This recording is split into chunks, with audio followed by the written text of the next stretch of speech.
ଆଜି ବୋଟ୍ରେ ବସିକି ଛାତି ପୁରା ମୋର ଥରିଗଲା। ନମସ୍କାର ସାଙ୍ଗମାନେ। ଆଜି ଜଳଖିଆଟା ଖାଇ ଦେଇକି ବସିଛି। ଝିଅ କହିଲା, ବୋଉ ଶୀଘ୍ର ଟିକେ ରେଡ଼ି ହେଇଯ, ଯିବା ବୋଟ୍ କ୍ଲବ୍। ଅଟୋ ବୁକିଂ କରି ତା ଦେହରେ ବସିକି ପଳେଇଗଲୁ ବୋଟ୍ କ୍ଲବ୍କୁ। ସେଇଠି ଯାଇକି ପହଞ୍ଚିକି ଦେଖିଲୁ ତ ଟିକଟ କାଉଣ୍ଟର ଖୋଲା ନଥିଲା। ସେଥିପାଇଁ ଚାରିଆଡ଼େ ବୁଲାବୁଲି କରି ଗଛପତ୍ର ସବୁ ଦେଖିଲୁ। ବଢ଼ିଆ ସଜା ହେଇଛି ଚାରିଆଡ଼େ। ତାପରେ ପିଇଦେଲୁ ଟିକେ କଫିଟା। କଫି ପିଇ ସାରିକି ଆଉ କିଛି ସମୟ ଜଗିଲା ପରେ ଟିକଟ କାଉଣ୍ଟର ଖୋଲା ହେଲା। ତାପରେ ଟିକଟ କରି ବସି ପଡ଼ିଲୁ ଯାଇକି ବୋଟ୍ ଦେହରେ। ବୋଟ୍ରେ ତ ବସିଗଲୁ, କିନ୍ତୁ ମୋତେ ଏତେ ଭୟ ଲାଗୁଥିଲା ଆଉ କହିବାକୁ ନାହିଁ।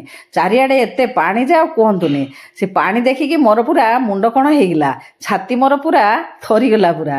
ମୋତେ ନିଶ୍ୱାସ ନେଇ ହେଲାନି ମଧ୍ୟ। ଆଉ ବସି ତ ଯାଇଛି, କରିବି ଆଉ କ'ଣ। ତାପରେ ଓହ୍ଲେଇଲା ପରେ କିଛି ସମୟ ବସିଲା ପରେ ଛାତି ଥରା ଟିକେ ବନ୍ଦ ହେଲା। ଝିଅ ଆଣିକି ଆଇସ୍କ୍ରିମ୍ ଦେଲା, ତାକୁ ଟିକେ ଖାଇଦେଇ ପୁଣି ବାହାରିଲୁ ଅଟୋ ଦେହରେ। ଆଜି ତ ଘରେ ରୋଷେଇ ନଥିଲା, ଝିଅ ସେଥିପାଇଁ ହୋଟେଲରୁ ନେଇ ଆସିଲା। ତାକୁ ଖାଇ ତାପରେ ରେଷ୍ଟ ନେଲୁ।